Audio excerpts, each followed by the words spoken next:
We'll deal with that in a minute. The warm air thermals are quite different. And we will get warm air thermals in UK in what sort of weather? Loose conditions. Yeah. Anticyclonic conditions when we do not have unstable air mass. So what's the characteristic of a thermal in blue weather? Rougher. Bubbles. Bubbles, yeah. It can be rougher if it's windy, of course, yeah, and it's bubbles. Because what's happening is this. You go to exactly the same situation. The air gets warmed up, this parcel of air starts to rise away, and as it starts to rise away, the air gets drawn in underneath and warmed up as well. So you get this elongation as it rises away, as it rises from the ground. But what you don't get is the increasing difference, because this air cools down at a lower rate, and so the difference between the two doesn't get greater, and if it doesn't get greater, the thermal is smaller. And this is a really important difference to understand, because on a lot of days when we fly, the first thing we really need to work out is, are we flying with thermals like this, are short, or are we flying with thermals that are relatively long? Because the technique for centering can be quite different, and the sensation you get in the thermal can be quite different. For example, in the unstable air mass thermal, as you enter the thermal, the transition is much smoother. You get a longer lead into the centre of the thermal, so the transition is smoother. So consequently, when you're coming into the thermal and you're starting to turn, you do it more progressively. So typically, a UK glider pilot, you get in the K21 with the UK glider pilot, you come to a thermal. If you're in a bubbly situation, or you're down south, he'll be turning when he's gone out the other side. Yeah? He'll be turning too late, because he's used to the softer thermals that are more progressive. The glider pilots that come from overseas to our environment, to the cold air mass, they have a real problem as well, because they don't feel anything. They fly into the thermal, nothing has happened, yeah? And it's just, and you say, well, look at your instruments, yeah, because it's a slow transition. Of course, there are degrees either way, yeah, but you get the idea. Now, second thing that's important to learn is that this bubble will eventually break away. So this bubble will eventually break away. But it doesn't mean that the air underneath isn't going up. And we call this area the entrained air. This area underneath the thermal will be drawn up. You can't have a vacuum behind it. So the air will get drawn in from the side either way, the bubble will go up, and this air will get sucked in underneath it a little bit. That entrained air is very important to us because we can feel it. We can feel what's happening. We don't get that quite so much. There are other issues with the thermals that happen in the unstable air mass. So what we will have, and within the thermal there's usually a flow, like that. I told you my diagram's become impossible after a moment. So there's usually a flow, so that the central part here will be the strong lift, and the outside will be maybe zeros, because it's not going down on the outside, it's just not going up. Yeah? Or not going up as quickly. So it's rolling out and rolling up as it goes. And the result is that in this sort of thermal, we really have to get into the middle. And we have to get into the middle for two reasons. One is the area of the thermal that's usable to us is narrow, and if we don't get in the middle, the thermal will go past us. If we aren't climbing up the thermal will go past us. If you've been to Bloemfontein, or if you go to Spain, Spain's particularly interesting in this respect, and the cloud base is 8,000 feet, you come off tow at 1,500 feet, it will take you normally 3 or 4 thermals to get cloud base. You very rarely will climb in one thermal to cloud base, because you drop out the bubble, because most people have difficulty maintaining the glider's position in the centre of the thermal, so they drop out. So, and they keep saying the thermals don't last very long. I said, actually, dead right. That's a good way of putting it, yeah. Because what we're doing is we're falling down through the thermal because we're not in the middle of it. Even a little bit to one side, we could be falling down through the thermal.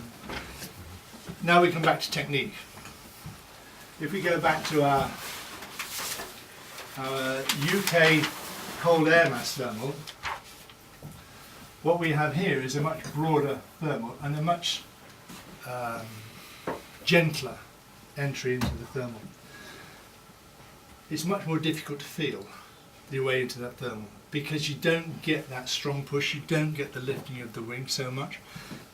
You will on some days more than others. If it's windier, they tend to be smaller and there's more movement, yeah? So you get more sensation. When there's not so much wind, they tend to be smoother and bigger. You all know that from your own experience. The difference is when we fly into these thermals, we can afford to wait when we go into the thermal before we turn. And we may not feel the peak of the thermal. We may fly into the thermal, and if you're sensitive to it, you feel the glider rising, and you're waiting and waiting, but you may not feel it peak. So it's difficult to know when to turn in the thermal. And you may have to become good at interpreting the instruments, because if you've got good instruments, that can help you a great deal. When you're learning to fly, and you're in a K-13 or a K-8 or something like that, my early soaring flight was all done in things like Bergfolks, if you've ever seen one, or Via. You're flying so slowly, it's easy. It's not happening too quickly. And so as you go in, you think, it's not too bad, it's not too bad, and the vario's going up, I'll try now. Seems like a good time to try. Because you're going slowly, it seems to work out okay. One of the problems that people have transitioning into higher performance gliders and gliders that are heavy is that it's all happening much more quickly. Because if your speed of entry here was 45 knots, it's going to take you several seconds to get into the middle of the thermal. If you were doing 90 knots and the glider's much heavier, so it doesn't respond so quickly, you're through the other side before you even realise you're into it. A lot of people have trouble transitioning into heavier gliders because of the time difference that they're used to. They're accustomed to a certain time and then turning, and it all happens much quicker. A very good example of this for me was my own flying. I stopped flying for 10 years in comps because I got fed up.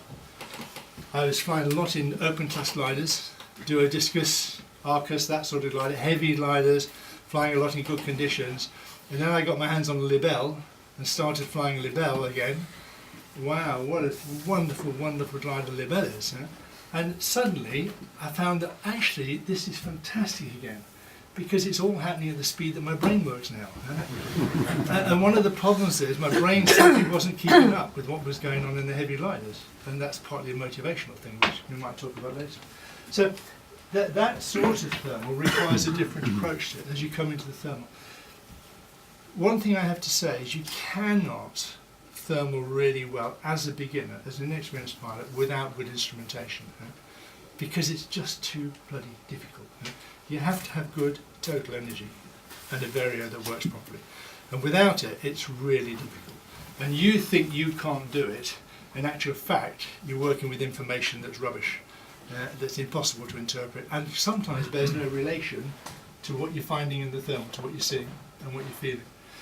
So good total energy is really important, because this transition is the critical thing. So, what's the difference in centering then? I don't know where you aim the glider under the cloud. If you see a cloud, I have no idea where you should go, because everyone's different. When you fly towards a cloud, you look at it and think, it could be on that side or it could be on that side. So the first most important lesson is glider pilots need to be very pragmatic. I think it's over there, but if I bump into it before I get there, I'll take it. It's one of the most often used phrases for me in the two-seater, when you pull up and you're on and people say, how did you know it was there? You say, I didn't, I was going over there. But I just happened to bump into it. And that's the wonderful thing about the sport. It's fantastic thing is we can't predict very easily where it is. So when we're flying into where we think the lift is, it's really important in the first stage to relax. It's very important to take the tension out of your body as you come into the thermal, because most of us fly a little bit stressed. Most of us fly just a little bit tense. You can feel yourself squeezing the stick a bit and stretching the rudder cables a little bit. And especially if you get a bit low, tension goes up as you get lower. It's like a reverse altimeter, isn't it? And in this situation here, I always say to people, just relax and feel the glider. In the low performance glider, you're feeling the glider much more. because as you come into the thermal, you want to feel what the glider's doing. Is it trying to go one way or the other? And what am I feeling in the thermal? I only feel it if I relax in the glider. So I relax. The second thing that's important, particularly in the high performance glider, I listen to the glider, because the noise changes. It's remarkable how much the noise changes as you're flying into the thermal. It's very subtle, but once you start to recognise it, you start to, it's the second audio for me. As you hear the noise of the airflow changing a little bit, then you're also starting to slow down and come into the thermal. So if we're going into the first thermal, we relax, we fly into the thermal, we fly into where the area of lift is, and I then split this into two separate problems. Yeah? My first problem is the location of the thermal. And so I'll use two different techniques, or I'll teach two different techniques in this sense. Let's imagine that the thermal is here. That's the core of the thermal, but we're flying into an area with bits of lift, all around like this. So we fly into here and we think, oh yes, I'm slowing down, relax a little bit, take it easy, think about it, here we go, it's coming up, it's coming up, it's coming up, wait for it, any minute now. And you come up to here, and as you get to here, you think, yeah, it's really good now, and of course what do? You turn right. You know you're going to turn right before you start. So you turn right, and you think, and if it's a good day, you don't go down, you don't go up so quick. You turn right and you think, God, it was 6 bloody knots there, you know, I've only got 2, and you come around. So the first problem is locate the lift. Where is the lift? Now, if we aren't sure where it is, we can afford to make quite a big movement, because there's going to be quite a big difference between the feel of the thermal on that side and the feel of the thermal on that side. And because there's quite a big difference, both in the rate of climb and the feel of the thermal, it gives us the opportunity to make quite a big movement into where we think the thermal is. In this situation, as I come around, I can say, well, I had 6 knots, I've got good total energy, so it wasn't me pulling up, and if it was you pulling